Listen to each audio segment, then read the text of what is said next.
नमस्कार। धनेश्वर महतो, सीताराम।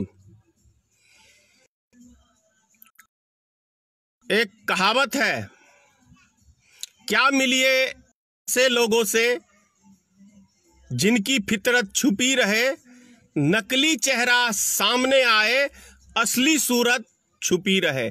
लेकिन अब असली सूरत मोदी जी का देश के सामने आ गया है। उसका मैं कुछ आपको उदाहरण दे रहा हूं मोदी जी के असली चेहरे का।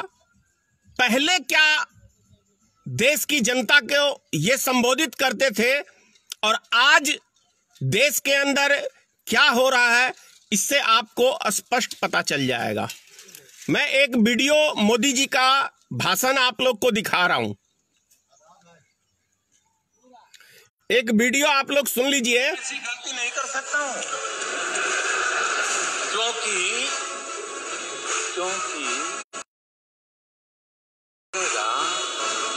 आपकी विफलताओं का जीता जागता स्मारक है।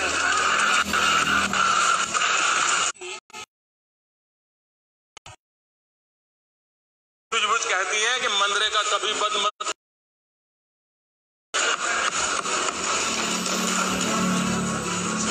मैं ऐसी गलती नहीं कर सकता हूं क्योंकि मनरेगा आप जीता जागता है। आजादी के साथ आपको लोगों को गड्ढे खोदने के लिए भेजना पड़ा। ये आपकी विफलताओं का स्मारक है और मैं गाजे बाजे के साथ इस स्मारक का ढोल पीटता रहूंगा। तो मोदी जी ने कहा कि आपकी सरकार का विफलताओं का गाजे बाजे के साथ ढोल पीट मनरेगा का, क्योंकि आपने को गड्ढे मजबूर किया है। अरे भाई, कांग्रेस की सरकार ने तो कम से कम लोगों को रोजगार देने के लिए गड्ढा तो खुदवाया। माननीय प्रधानमंत्री जी, आपकी सरकार ने तो लोगों का रोजगार ही खत्म कर दिया। और जिस हवाई जहाज पे आप देश की जनता को जो बोलते थे कि आप जो चप्पल पहन के, हवाई चप्पल पहन के सफर करते हैं, तो हवाई जहाज के अंदर देखना चाहता हूं माननीय प्रधानमंत्री जी। तो आप हवाई जहाज तो छोड़िए, लोगों को पैदल चलने के लिए भी आपने आफत कर। इस देश के अंदर अब लोग अपने राज्यों में नहीं जा सकते हैं, एक राज्य से दूसरे राज्यों में नहीं जा सकते हैं। ऐसा माहौल आपने इस देश के अंदर पैदा कर दिया है कि लोग को विदेशी बना के धर दिया है। माननीय प्रधानमंत्री जी, थोड़ा सा आप याद करिए अपने भाषणों को। और मैं एक वीडियो और आप लोग को आज दिखा रहा हूं। इस वीडियो को जरा आप लोग गौर से देखें। एक वीडियो मैं आप लोग को दिखा रहा हूं। देश में रेलवे की तरफ ध्यान नहीं दिया गया है। बुलेट ट्रेन से कम 4 दिशाओं में जाने का काम हम खड़ा कर दें। आप देखिए, दुनिया नए सिरे से हिंदुस्तान को देखने लगेगी। आपने देखा, बुलेट ट्रेन की बात कर रहे हैं माननीय नरेंद्र मोदी जी, लेकिन आज देश की यह हालत है कि वो अपने देश में अपनी ट्रेन नहीं चला सकते हैं। आज देश के नागरिक को ट्रेन के लिए भी आफत कर दिया है।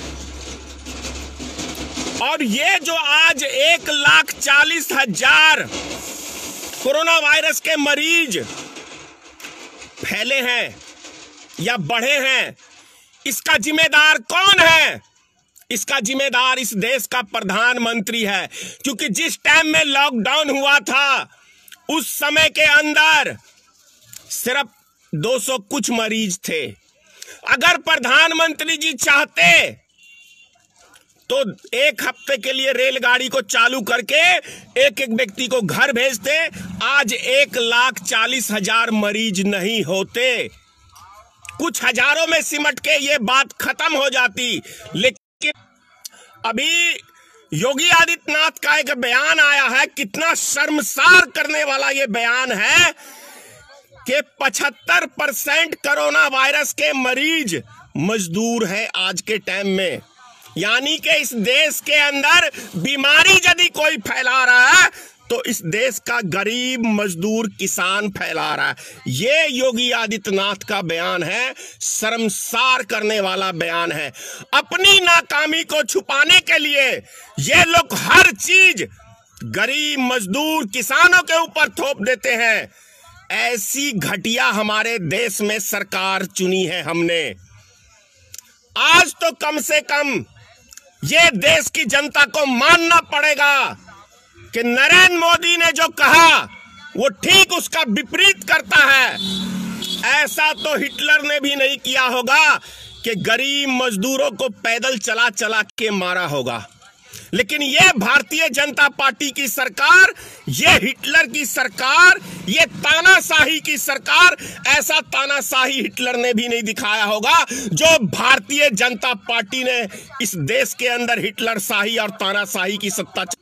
इस तरीके का सरकार किसी ने भी देश में या पूरी दुनिया में किसी एक से एक तानाशाह पैदा हुए हैं दुनिया के अंदर, लेकिन भारतीय जनता पार्टी और नरेंद्र मोदी से बड़ा तानाशाह, अमित शाह से बड़ा तानाशाह, योगी आदित्यनाथ से बड़ा ढोंगी मुख्यमंत्री अभी तक संसार में पैदा नहीं हुआ। यह साधु संत के नाम पे कलंक मुख्यमंत्री है और साधु संत है तो इसे सत्ता से क्या लेना देना। ये जाए और तपस्या करे जंगलों के अंदर। किसको मूर्ख बनाने का काम कर रहा है योगी आदित्यनाथ? तू एक सत्ता का लोभी व्यक्ति है, झूठा है तेरा ये भगवा वस्त्र, पाखंड है तेरा ये ढोंग। एक ढोंगी मुख्यमंत्री है योगी आदित्यनाथ। तो हिंदू समाज के नाम पे कलंक है। हिंदुओं को आज जो गरीब मजदूर बॉर्डर के ऊपर भूख से मर रहे हैं वो हिंदू नहीं है। कहां छुप गए वो हिंदू का ठेकेदार? कहां चला हिंदू संगठन? एक मुख से लफ्ज नहीं निकल रहा है। इन क्या कहूं, शर्म आती है, कौन सी गाली भी दूं, कैसी दूं। ऐसे मानवता के नाम पे ये कलंक संगठन सब बने हुए हैं भारत के अंदर, जो कुछ जाति विशेष के लिए सिर्फ ये काम करते हैं। ये जाति विशेष के लिए सिर्फ कुछ काम कर रहे हैं इस देश के अंदर, और ये देश की जनता को, गरीब मजदूर को गुलाम बनाना चाहते हैं। गुलाम, यही मास्टर प्लान है अमित शाह का और योगी आदित्यनाथ का और देश के प्रधानमंत्री का। इस देश के गरीब मजदूर किसानों को गुलाम बनाना चाहते हैं ये देश के। इनके गुलाम बन के जीवित रखना चाहते हैं ये देश की जनता को। ये कड़वी सच्चाई बता रहा हूं आपसे, ये कड़वी सच्चाई है। वरना आज गरीब मजदूर ये भूख प्यास से तड़प नहीं रहे होते। आज कुछ स्पेशल ट्रेनें चल रही हैं तो उनको रूट क्लियर नहीं मिलता है। अरे पहले तो समझ में आता था कि बहुत सारी गाड़ियां चलती हैं तो रोड क्लियर नहीं है, लेकिन आज जो ट्रेन 24 घंटे में 20 घंटे में पहुंचनी चाहिए वो 3-3 दिन में पहुंच रही है। इसका मतलब है नरेंद्र मोदी की साजिश है, योगी आदित्यनाथ की साजिश है, अमित शाह की साजिश है कि बिहार के, उत्तर प्रदेश के, झारखंड के, उड़ीसा के, आसाम के इन जान से भूखे मारने की एक बहुत बड़ी षड्यंत्र अंदर। इसीलिए रेलगाड़ियों को लाइन क्लियर नहीं दिया जाता है, उसके अंदर कोई पानी की व्यवस्था नहीं, उसके अंदर कोई खाने की व्यवस्था नहीं। जानबूझ के ये हमारे देश के अंदर किया जा रहा है। ये कड़वी सच्चाई है। वरना बॉर्डर के ऊपर लाखों के हिसाब से आदमी भूख प्यास से बैठे हुए हैं और ये सरकारों की नींद नहीं जागती, ये मनुष्य कहलाने के योग्य नहीं है। मनुष्य के भेष में ये दानव छुपे हुए व्यक्ति हैं, दानव है।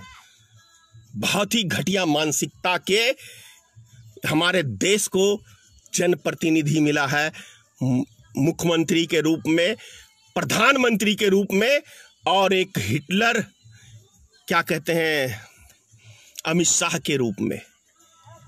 अरे कुछ शर्म लिहाज, अगर तनिक भी शरीर के अंदर कुछ शर्म लिहाज कुछ बाकी है, या अगर इंसानियत तनिक भी बाकी है, तो सभी गरीब मजदूर की हेल्प करो, उनको उनके घर तक पहुंचाओ। कोरोना वायरस से कितने मरे और भूख प्यास से कितने मरे, एक आंकड़ा जरा ये भी उठा के देख लो। आखिर क्या कारण है कि बसों का एक्सीडेंट हो रहा है, ट्रकों का एक्सीडेंट हो रहा है, और उसमें सिर्फ और सिर्फ मजदूर मारे जा रहे हैं? क्या कारण है? यह जवाब देना होगा माननीय प्रधानमंत्री जी। और आप ही ने कहा है कि एक एक प्रश्न का जवाब पूछने का अधिकार इस देश की एक एक नागरिक को है। तो मैं धनेश्वर महतो, भारतीय मित्र पार्टी का अध्यक्ष होने के नाते आपसे ये पूछता हूं, और ये पूरे देश की जनता का सवाल है कि आखिर गरीब मजदूरों के साथ इतना बड़ा राजनीतिक षड्यंत्र क्यों खेल रहे हो? क्यों भूख प्यास से गरीब आदमियों को मार रहे हो? और ये 20 लाख करोड़ रुपया किस किस को कितने कितने रुपए कितना खाते में दिया, इसकी जानकारी देश की जनता को चाहिए। मोदी जी, देश की जनता को यह जवाब चाहिए, और यह जवाब आपको देना पड़ेगा। जय हिंद, जय भारतीय मित्र पार्टी, सीताराम, मां भगवती, मां जगदम्बा। इन क्या कहूं, ये इंसान के रूप में जो दानव छुपे हैं, कम से कम माता, इन दानवों को इंसान बनाने का काम करो। हे मां भगवती, हे मां जगदम्बा, हाथ जोड़ के प्रार्थना कर रहा हूं कि इन दानवों को इंसान बनाओ। जय हिंद।